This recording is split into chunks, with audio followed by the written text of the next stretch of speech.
Hey everybody, welcome to Broadway.com's Live at 5. It is Monday, March 9th, and I am Ryan Lee Gilbert. And I'm Beth Stevens. And we are joined here, as always, by Caitlin Moynihan. Hello. And her jazz hands. And her jazz hands. They're a fan favorite. I gotta keep bringing them They back. are. You got to give the fans what they love. Absolutely. Before we get started, we'd like to wish happy first preview to Mrs. Doubtfire on Broadway. As a matter of fact, you can watch, look at some wonderful things on the site and featuring Rob Mcclure right now. But don't go anywhere right now because we have Chad Burris joining us. He is the new Damien in Mean Girls on Broadway. He begins tomorrow evening. He's going to chat with us all about that. But first, we're going to talk about today's top 5.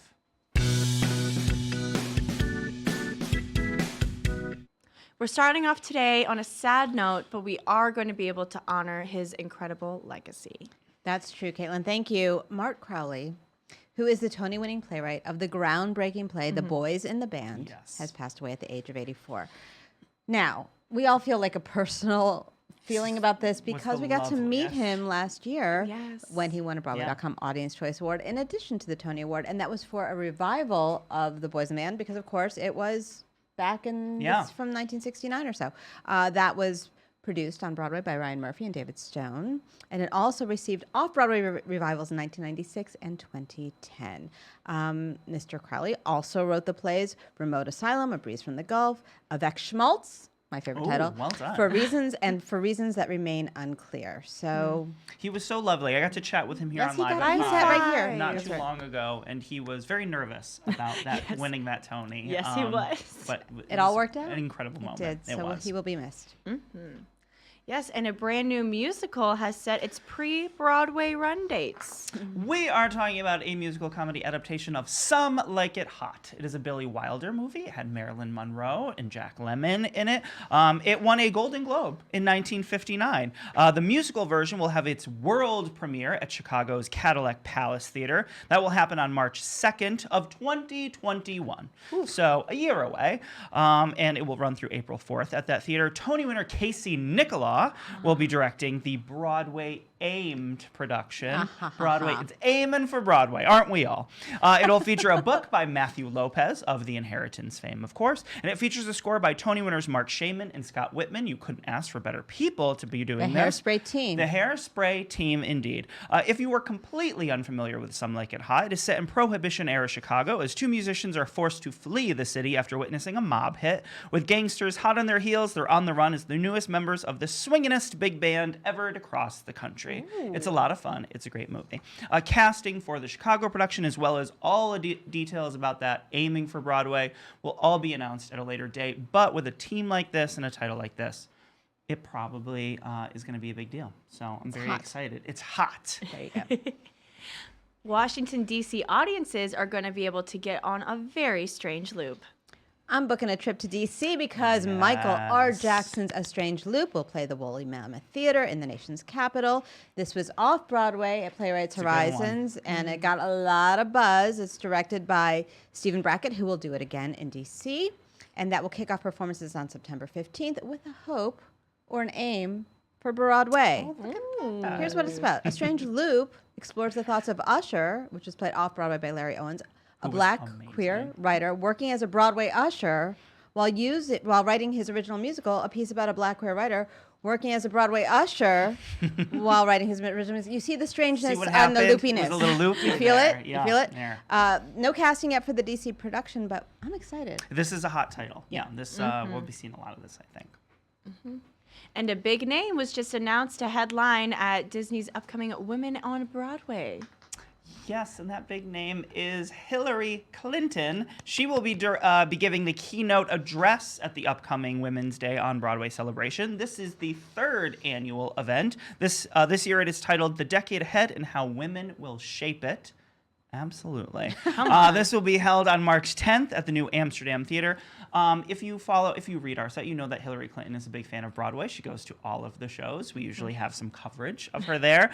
She's many things: an advocate, an attorney, a first lady, a U.S. senator, and a U.S. Secretary of State. She also made history by becoming the very, very first woman nominated for president by a major U.S. political party. She is also the author of 8 best-selling books, including the book of Gutsy Women, which she penned with her daughter, Chelsea Clinton. She is joining an incredible lineup to give this keynote speech. Mandy Gonzalez, Ellie Stroker, Shel Williams, Elizabeth Stanley, Celia Keenan-Bolger, along with our features editor, Deep Tran, and Broadway Profiles host, Tamsin Fadal. It's a big event, great people involved. I can't wait to hear more about it. Yeah. And these two Tony-winning writers are adding one more trophy to their room. That's right. Tony Kushner and Janine Tesori, who will be back on Broadway with Caroline or Change later this year, are being honored by the New Dramatists in their 71st annual spring luncheon. This will be held at the Marriott Marquis on May 21st at 11:15. So right in the middle of awards season. Of course, that will begin previews on March 13th and officially open on April 7th at Studio 54. Can't wait. A couple of other things you can look at on the site right now. As I mentioned earlier, we have a new cover story with Rob Mcclure of Mrs Doubtfire. You can also get your first look of Rob Mcclure as Mrs Doubtfire. He looks amazing. And in that cover story, our team actually traveled with Rob. Yes. He's a commuter. He is. Between Broadway and Philadelphia. Not the normal commute. Tough in it, man. Yeah, he's really. But you know, family, love, all that. It is the season premiere of Side by Side with Susan Blackwell. Elizabeth Stanley of Jagged Little Pill joins Susan. It's a lot of fun. So you can check out all of that in just a few moments. But first, we're going to talk to Chad. Beth, thank you so much. Ryan. Caitlin, would you please introduce today's guest? Gladly. Yes, you guys, we got Chad Burris here with us in the studio today to talk all about Mean Girls. I don't know why I sang that, but I did. Chad is beginning performances as Damon Hubbard tomorrow. This is a big deal. It's all happening. But before he did Mean Girls, you guys might have seen him as everyone's favorite snowman over in Frozen just a few months ago, and that was his Broadway debut. But before he did that, he was off doing the world premiere of Almost Famous. He's been a little busy, and we got a whole lot to talk about. You guys can follow him on social at _Chad Burris. Please leave all of your questions down in the comments below, and please welcome Chad and Ryan. Hello, Yay! Chad. Hi, thanks for having me. Thank you for coming. It is so wonderful to see you. You begin performances in Mean Girls on Broadway tomorrow. I know, I'm excited. You added this amazing video on Instagram of you scootering around Midtown from one Drew Jamison theater to another. Very exciting. How excited are you? It's an amazing show, a fantastic role. Mm-hmm. Are you ready? You better be. Yeah, I mean, do I have a choice?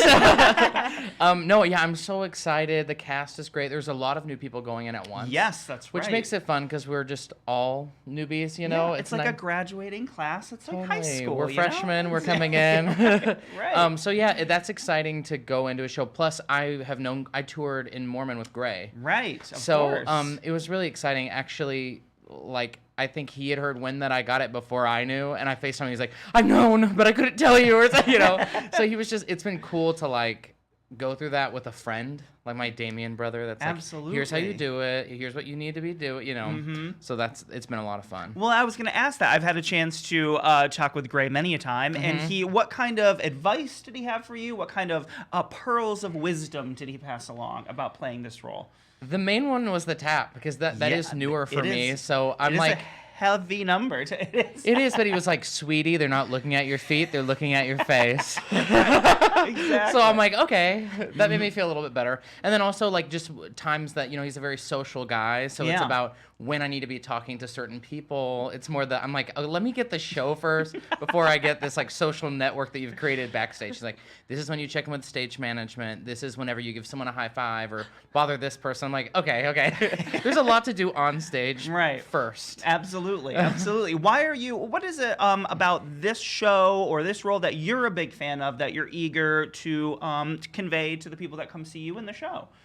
Well, I think I really harp the fact that any body's a Broadway body. Mm-hmm. So I'm really excited that that is being shown in this show, body diversity, and I'm really excited to showcase that. Absolutely. And continue showcasing that in this role, and that's something that's great about Damien. It's this universal character that people love and identify with. So I don't know. I would be excited to see someone look like me being fabulous on stage whenever I was little. So I'm like, okay, great. Certainly. Yeah. And how are you and all of your new cast members? Are you all bonding? Are you doing things together? What's the vibe back there? Let's see. Well, I mean, I think everybody thinks we're in a room, like, learning the show together, you know? Like, it has been somewhat separated, and, like, Laura Lee, that's going in for Karen. Absolutely. She doesn't have scenes with us, so, you know, but, like, Katie, that's Sabrina Carpenter, and Olivia Kaufman, who was Barrett's standby, is, like, now playing the role. The three of us have had a lot of bonding just in rehearsal, and Sabrina, you know, last night, she was like, hey, I miss you, where are you? And I'm like, oh, I'm on the other side of the house, so she came and stood by me. I feel like, especially for her, it's her first Broadway show, so it's been cool to be like, she's lived a life that I don't even understand, you know? she's too cool. But I think that it's been kind of cool, because she'll be like, so what do we do? Like, you have to bring treats for the cast for your put-in? Like, she's like, we should get a food truck. I'm like, I don't know about that, but you know, I'm thinking bagels and cream cheese. Right. But you know, that has been really cool to experience with each other, you know, and and Olivia knows the show, so that has been really helpful, because she'll be like, this is how this usually works, or this desk is flying off and you need to do this. So, you know, she's making me look like I kind of know what I'm doing. Amazing. Yeah. And you made your Broadway debut, as Kate mentioned, in Frozen not too long ago. What do you remember most vividly from your first Broadway bow, from that experience, making your debut? Well, I had a lot of friends there, so it was super loud, and I don't know, it was cool. Also, the puppet was such a crazy thing to learn. Yeah, well, I was going to ask you about, I mean, like, did you have any kind of experience with puppetry at all before finding out about Olaf? Was there a They do put you through, like, a camp. Boot camp? Yeah. So there's a camp, and I did the camp a couple of times, just like at different times they would be looking for someone again, and then I would do it, but I hadn't done the camp in about a year. So I was like, ooh, okay, here we go. But yeah, but it was, I just remember, like, turning around, and I had done Almost Famous with Patty's husband, Colin. Okay, yeah. And they love dogs. And so I had a dog, and so Riley, have a dog. right? Riley, yes. Homework. But Riley was there, and so Patty was like, hey, what's the passcode to your door? I'm gonna go get Riley. And so I got to know Patty, and so, like, to share that experience with Patty Murin and Casey Levy, I'm like, you know, that was the coolest part. Like, getting to bow right before them, I'm like, I'm not worthy. Yeah, I also love the way you throw yourself into these challenges, these Broadway shows. You're like, puppetry? Yeah, I'll learn it. I'll do it. A crazy tap number? Yeah, I'll learn it and do it. Like, exactly. Well, because whenever I did Mormon, I thought, I can never do Man Up. Like, there's no way I can build up the stamina to it. And Casey came and, like, worked with us last week, and I said, your memoir should be Casey Nicola, the things I make big boys do. Because I'm like, that's literally the deal. You're like, but I don't know. It's fun. The challenge is fun. That's super cool. And like, you've traveled all across the country in Book of Mormon. You got to do that with Gavin Creel, with Gray. What for you is the most challenging adjustment to tour life versus, like, being in a show on Broadway?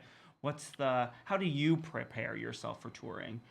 Well, I felt like tour now, I'm like, the one thing that I wish I had known if I ever have to do it again is, like, I think it becomes very easy to be like, I'm on tour, like, I'm going to eat 8 Domino's pizzas a night and, like, just chill. And I was like, I could have gotten a lot of stuff done. Because when you're in Toledo, Ohio, no offense, but, like, there just wasn't anything to do by the hotel. And I'm like, I could have, like, written a novel, like, done something else. You know what I mean? Like, I could have done something. So, like, in New York, I think, but then on the flip side of that, then you're in New York and you feel like you can do everything before your show.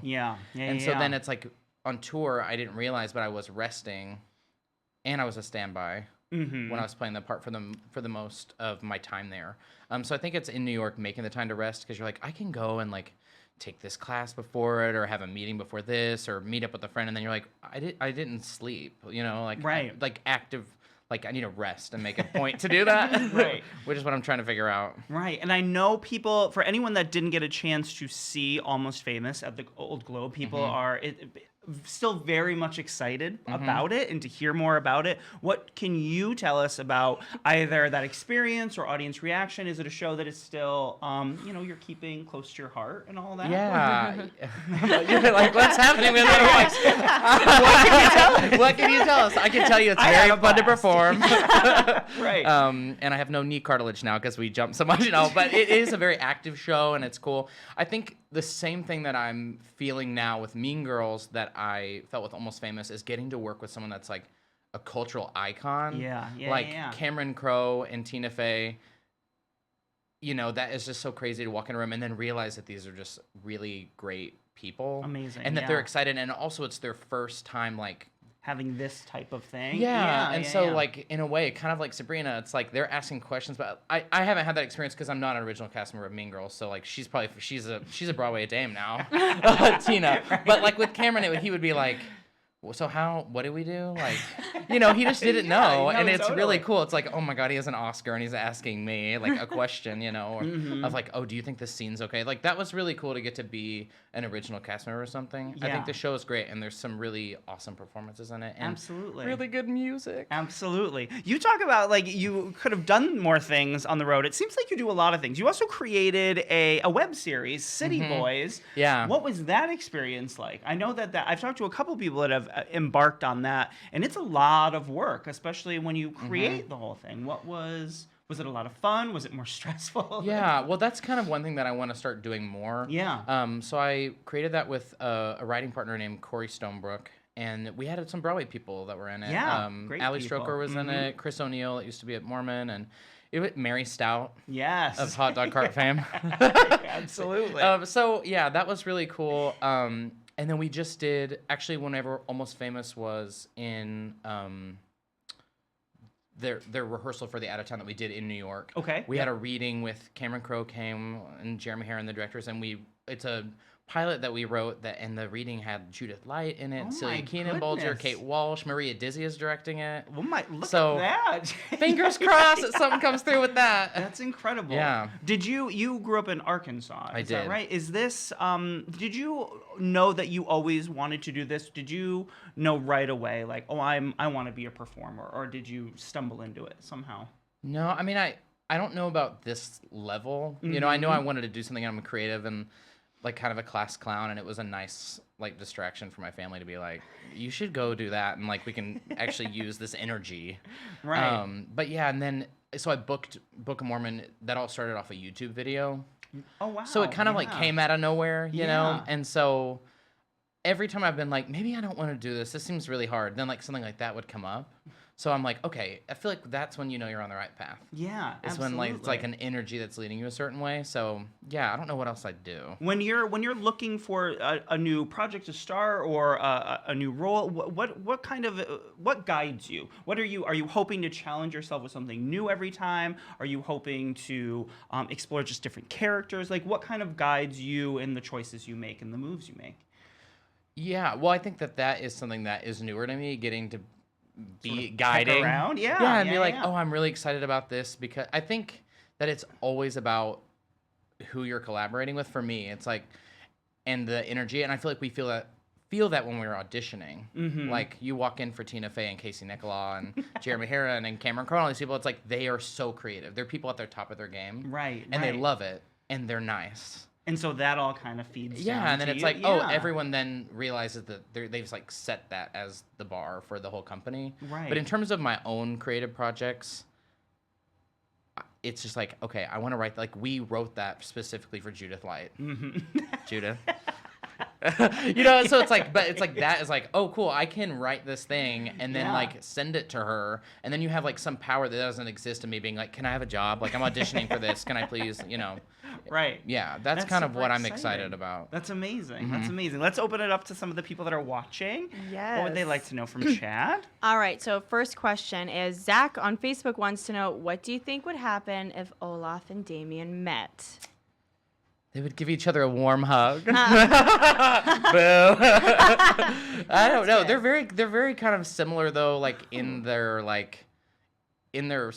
spot in the story. Yeah. Like I feel like they both have a ton of heart. Like I think that's where they're both, what they're used for. Like figuring that out in the puzzle piece. They're like just both so loving and dear. Right. Is there what kind of this is going to sound like such a silly question, but what kind of research did you put into playing a snowman? Like, what kind of are you I'm like where do you just go back and like, oh, I'm just going to watch what, you know, how do you? No, I feel like it was more for me being like, okay, cool. Like, I heard that there used to be a line, like, when they were in Denver that says he's, like, only been alive for 3 minutes or something. Okay. And so it's, like, that kind of energy of, like, I don't know any better. So all of this, because I think Olaf can come off kind of catty. Yeah, like some of the lines where it's like, well, this is ice.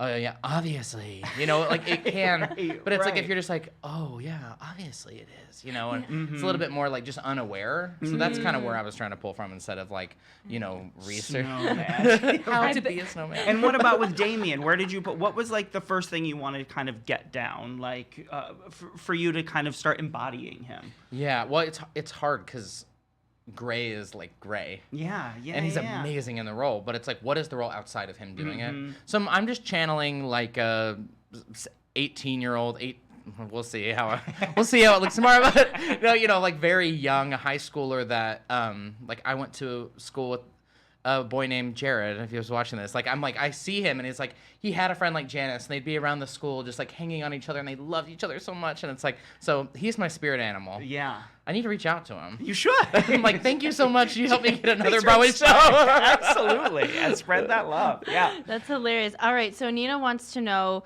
what is your dance background like? Because Damien has got a tap number. She didn't tap before, but she taps now. No, I don't know.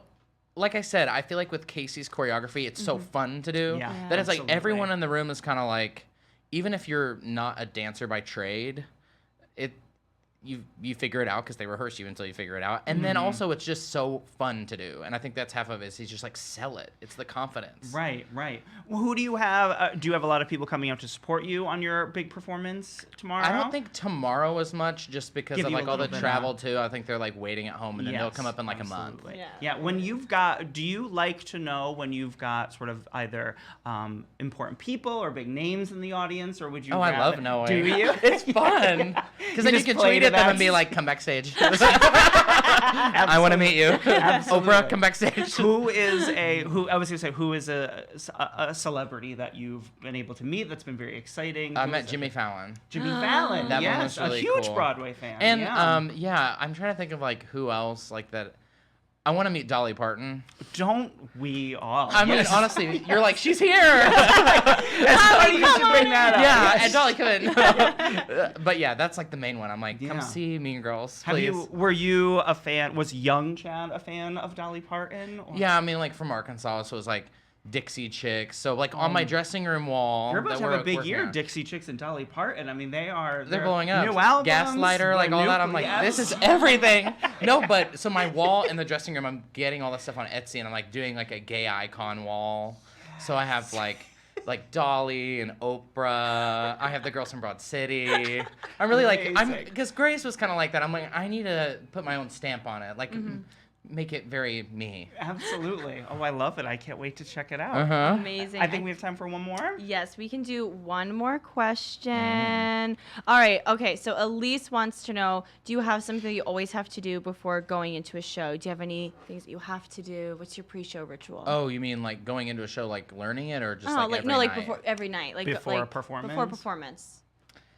Well, I've been realizing that I need to stretch more, like because I kind of wasn't doing that when I was 21. I'm like, you're not young anymore, sweetie.